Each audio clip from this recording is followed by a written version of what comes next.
All right, guys, we're back. And before we went to break, I was talking with Keith here about just the kind of the parallels and kind of the contrast between writing reviews in the gun world and versus reviews in the automotive world, and just kind of the acceptance of cars being exorbitantly expensive in comparison to the kind of kickback you get when you talk about a certain gun that seems to be at a bit higher price point.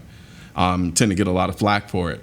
Almost as if you were the one that actually priced the gun, right? Or if the gun was noticeably expensive, if you didn't trash it to all hell, then it's like, oh, you're not credible. You're just a shield.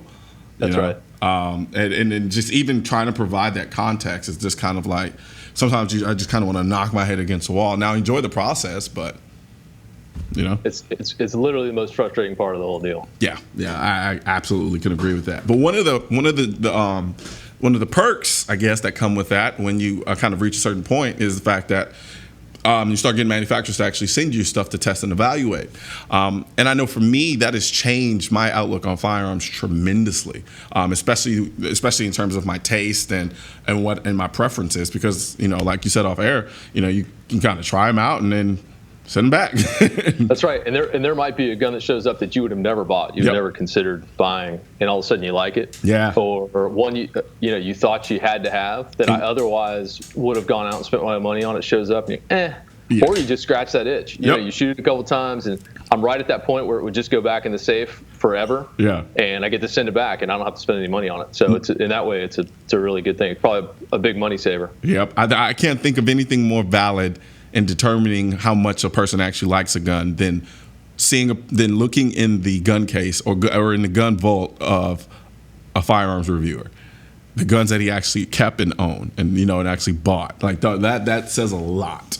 And I'll usually say I actually bought this if I know at the time, and that says a lot. Yeah. Because candidly, I don't buy that many of them. Yeah, and that's the funny thing. A lot of people think that we end up just kind of buying they're like, man, I'll buy all of them that come in my way. I was like, you'd be surprised. Or they think we get them all for free, and that's all part of the big scam. And but no. I'd gotten so tired of responding to those comments. I don't even respond to them anymore. I can't win for losing in that regard. I could trash a gun, and it was like, he's like, you only trashed it because you were trying to make them feel sorry for you so you can keep the gun. I'm like, that's not how it works. And the beauty of this for me, I don't do this for a living. Yeah. This isn't. So, I don't have to do things. I don't have to do things that aren't fun. I don't have to test guns I don't want to, and I don't have to lose my credibility trying to make somebody happy. Just not something I'm going to do. Absolutely. And I think personally that's a perfect place to be in. And I think in many ways it's kind of the same thing with me from a career standpoint. It's like reviewing guns isn't my career. That's right. So I can say whatever I want, and the repercussions are the repercussions. I mean, I've done reviews, and I thought I was almost too nice, and because I said a couple of negative things, I had the company come back, and they were kind of upset about it. And they don't like it. I'm like, come on, man! Like that. I mean, this is what I do. Like, I can't just puff it all day long and then expect for people to continue to take me seriously. And I try to strike that balance of, on one hand, you've got a company, especially if it's a small company, they've invested a lot of resources in a new product, and I want to give them a fair shake. Mm-hmm. On the other hand, I want the consumer to get a fair review so they don't spend their hard-earned money on something that, I'm being disingenuous about it. So I try to really take that really seriously. Yeah, I definitely try to do that too, because I think one of the hard things for me is, not hard, but what I try to force myself to do is to keep putting myself back in a mindset of the regular consumer. And not Colion Noir, the guy that reviews firearms and gets guns sent to him, because I think sometimes that can kind of cloud my perspective a little bit. Whereas somebody who's like, look, I have this $500 to $600. That's all I have to spend on a gun. What gun am I going to buy? And I'm going to listen to this guy because he's going to sway my decision one way or the other. And I know it sounds kind of cheesy, but I mean, that's incredibly important. Like, there's a responsibility there because we're talking about people's money at this point. That's right. That's right. And so it's a balance, but we try to do our best we can in maintaining that balance. That's right. But you actually build guns. I do, just for myself, and it's something that started. I would do little teeny projects. I'd make a set of grips for a handgun or something like that, and I'm up to the point now that I don't build receivers or barrels or anything like that, but I'm threading fit and chamber barrels, glass bedding, pretty much doing the whole thing. And Gotcha. it's really been neat, and it's helped me as a reviewer. Yeah, I was going to ask you that question next. I can look at somebody's work, and especially custom guns, where somebody says, "Oh, this is," and they use all these fancy terms that people think mean something. Yeah. And I can take the thing apart and go, or wow, this is really good. This guy spent a lot of time on this, so it's really helped me. That was a good point you just brought up. In doing what we do, and I know for me, in my experience, I now understand what words mean and what they don't. Right. When I see them in ads and things of that nature, I see this, words that used to kind of pique my interest, like, that sounds good. I'm like, all right, that's puff. Like, that's right. It's garbage, right. Or it's like snake oil stuff. So it's like, not so much. Yeah, it's demystified a lot for me.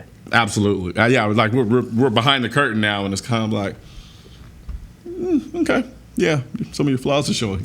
Absolutely. So speaking of custom guns, what are your thoughts on this kind of custom market that's kind of more or less exploded here in the last several years? Because I don't necessarily believe it was that big. Like the custom world, I know there was always a kind of custom world from a 1911 standpoint, but now, we're seeing custom Glock companies pop up like crazy. We're seeing custom AR builders pop up like crazy. Just generally speaking, what are your thoughts on those? I think it's a natural progression. Yeah. I mean, the 1911 custom 1911s came along because the 1911 was the most popular semi-auto handgun in the world, and it had shortcomings. It had crappy sights, and it had a bad trigger and didn't fit everybody. So people would improve those things, and it drove the innovation.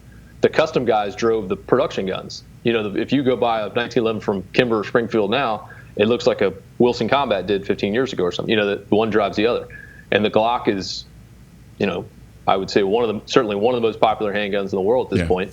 And it's only natural that people are going to say, hey, we're humans. Look what we do with our cars. We put stickers on them. People put fins on them and exhaust and all this stuff. We can't leave things alone. So we're going to do that with our guns. And a Glock's easy because it's a modular gun. You can drop in parts. You don't have to be a master gunsmith to work on it necessarily. You can mold the grip to fit your hand better and stipple it. People can. There's a lot of do-it-yourself stuff, and there's some great companies out there that are doing really good work. No, absolutely. Yeah, I love it personally.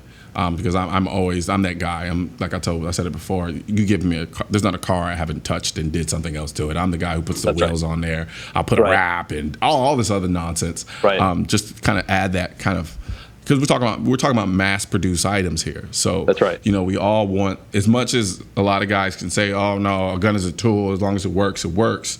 We all kind of desire of adding that little personal effect, that kind of touch of personality to our gun to make it feel like it's more ours than anyone else's.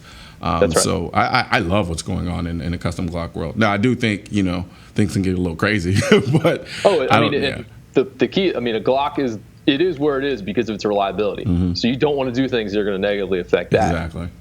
But it doesn't have the world's greatest trigger. So there's a reason there's a trigger market. There's some need for improvement there. Speaking of triggers, I find that is the hardest thing to talk about when we talk about guns in terms of reviewing them, because it's weird. They're so incredibly different, but so incredibly the same.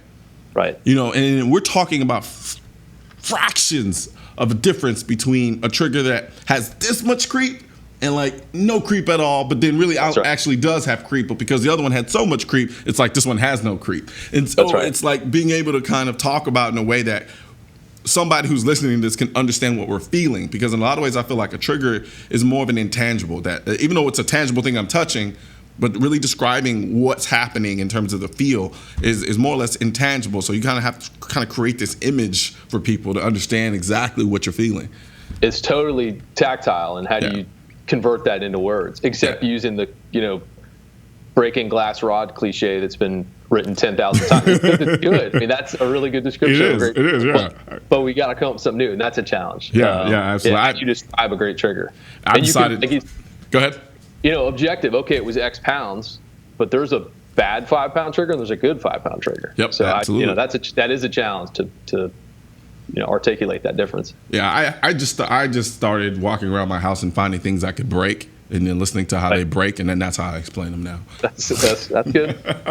But no, man, it's been a pleasure, man. I could talk about this stuff all day long. It's really cool to be able to sit back and talk with somebody who does the same thing that I do.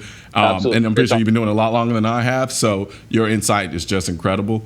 But anytime you want to come on, let me know. It's open door policy. It's been a pleasure, man. Appreciate it. Take care. Absolutely. Take care, Keith. All right. And when we come back, I'm going to be speaking with Jim York from Silencer Co. to talk silencers.